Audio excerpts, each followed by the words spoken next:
დაგლოცავშირო ბედნიერი იყავ. ძალიან დიდი მადლობა. 20 ლარი გავაზრდები, მაგრამ პირველი ივლისი. სულ არ უნდათ მაგე.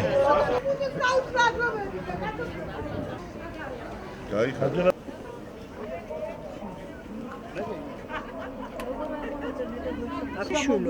აქ ხელმოწერა. 4 დღის ნაყიდი პური მაქვს და მაგას ავჭამრო, ვერ ვყიდულობ. არა მაქვს საშუალება და ვერ ვყიდულობ. და კარგი იქნება თუ იმ პრემიებს ცოტას მოიკლებენ და ჩვენ მოგცევენ იმ დანამატ პენსიაზე და ცოტა ამოვისუნთქოთ გაჭირვებულმა ხალხმა. წამალი ძვირი არის, პროდუქტი ძვირია, ვერ ავყიდულობ. 10 ლარი, 20 ლარი, არაფერი არ არის მომატებული. თუ გინდა მოემატოს, არაფერს ნიშნავს. 50 ლარი მინიმუმ რო გაიზარდოს. ხალხისთვის შეღავათი ექნება ცოტა რაღაც. თავიანთი ჯიბეებს მოუკლონ ცოტა, შემოიჭირონ კამრები, უზარმაზარ პრემიებს რო იღებენ და უზარმაზარ ხელფასებს, იმაჯობია პენსიონერებს და ხალხს დაეხმარონ აქ. ეს არის ორი დახიო.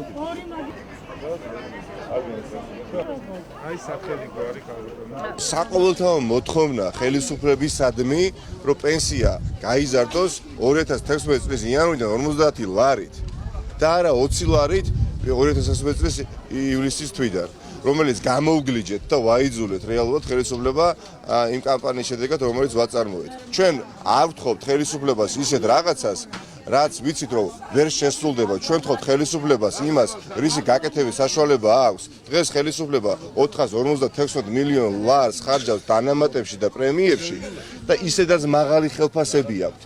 და ჩვენ ვუნდათ აიღეთ ის მაღალი ხელფასები, მაგრამ დანამატები და პრემიები მიეცით მოსახლეობას. 420 მილიონი ლარი ჭირდება. ჩვენ გავარძელეთ ამ კამპანიას და შევაგროვებთ 100,000-ობით ხელმოწერას და ხელისუფლება იძულებული გახდება, რომ ეს ცვლილება შეიტანოს ბიუჯეტში.